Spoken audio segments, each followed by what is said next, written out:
Now, at this point, we're going to be talking parenting. The word pressure is used for different reasons in different situations. A lot of parents are under pressure to make sure that they put their kids through school, keep a roof over their heads. But did we ever acknowledge the fact that the kids could be having pressures as well? And that's what we're talking about today. On parenting, we have Uncle Sele. He is a champion of values, education, empowerment, and he's dedicated to shaping the hearts and minds of the next generation. Now, he stands as a beacon of hope, a tireless advocate for human values, empowerment, and sustenance. It's great to have you back. Thank you. Morning. Now, when we talk about pressure, I feel like we need some kind of case scenario or situation you can use as an example of these pressures. Okay, so thank you, for asking. Yesterday, I was having a session with some children, and I asked them a simple question. We were talking about values, and I said, is it easy to make the right decision? And I said, be truthful. And all of them said, very hard, really hard. And I was like, wow.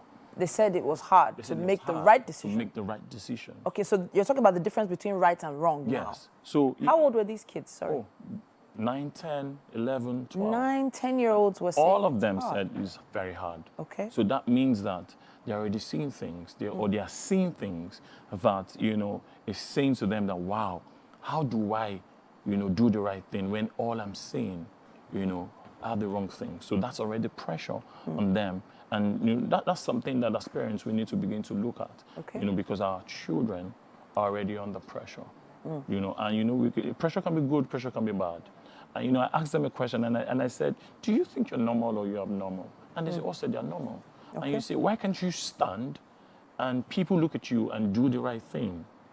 Do you understand? Because like we have gangs, yeah, and people look up to them and say, oh, I want to join that gang. And I said, why don't you be that good gang that people want to join? Okay. And you say, join us. We want to read books. We want to do the right things. Okay. And they all looked at me, like they were hearing it for the first time. So it means that we need to go back to the home to say, look, parents, our kids are under pressure. We need to pay attention to them. Okay, so you've sort of covered the issue of peer pressure, pressure to be in certain cliques or groups or gangs. The cool kids, the cool clique that we used to call it back in the day.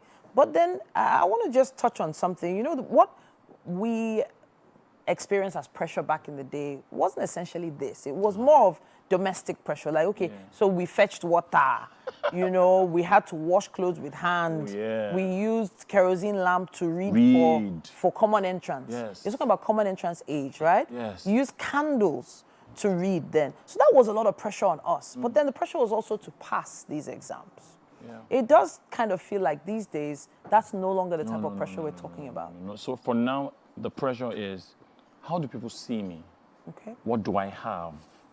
Do you understand? So children want to have things because they have seen other kids, own these things, and they are wondering, they're asking themselves, why don't I have these things? And they tie their identity to the things that they have. Okay. So if I don't have this phone, if I don't have this laptop, if I don't have this kind of dress, this kind of shoes, it feels like I'm not. They tie identity. So the question is, we need to be asking ourselves is, who are the kids we're raising?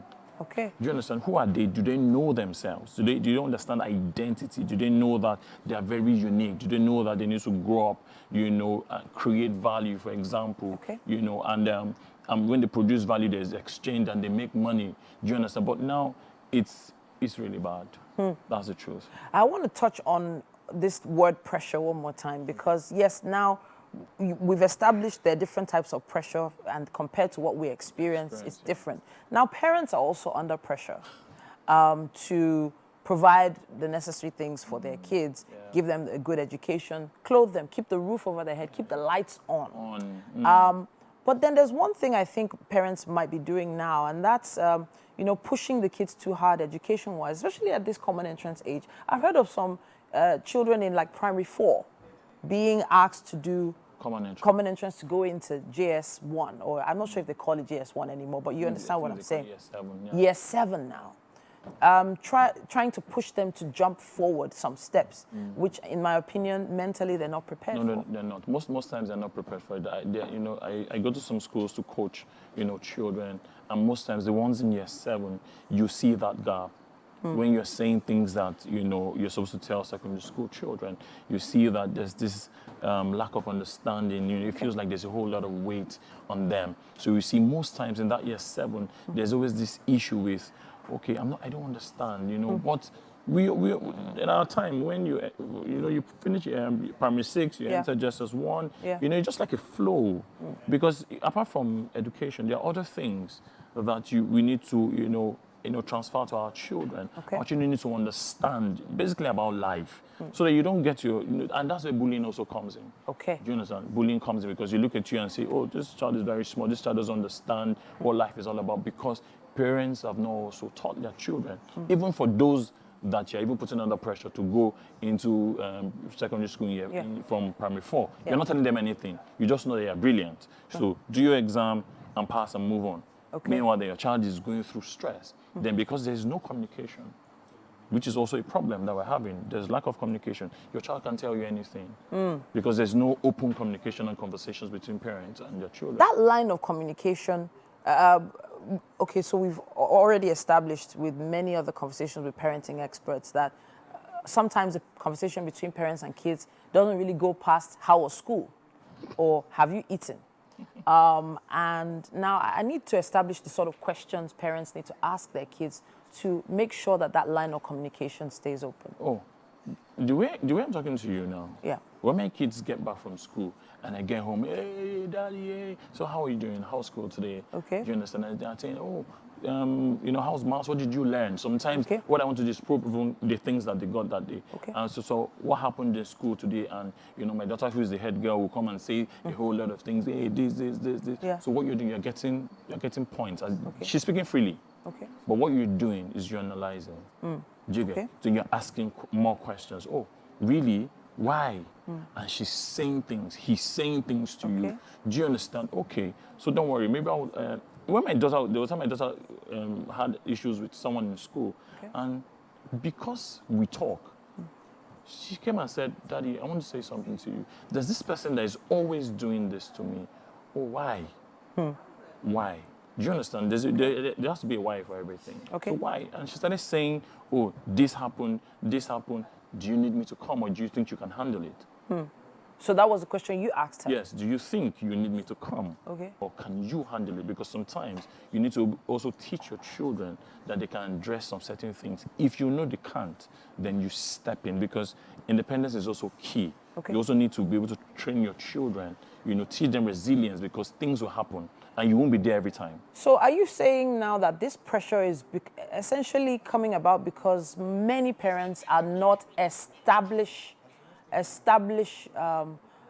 sort of independence in them? Oh, yes, because as your children grow older, there's some things that you tell them to do. Do you understand? The washing up place that we used to do, it was at a time.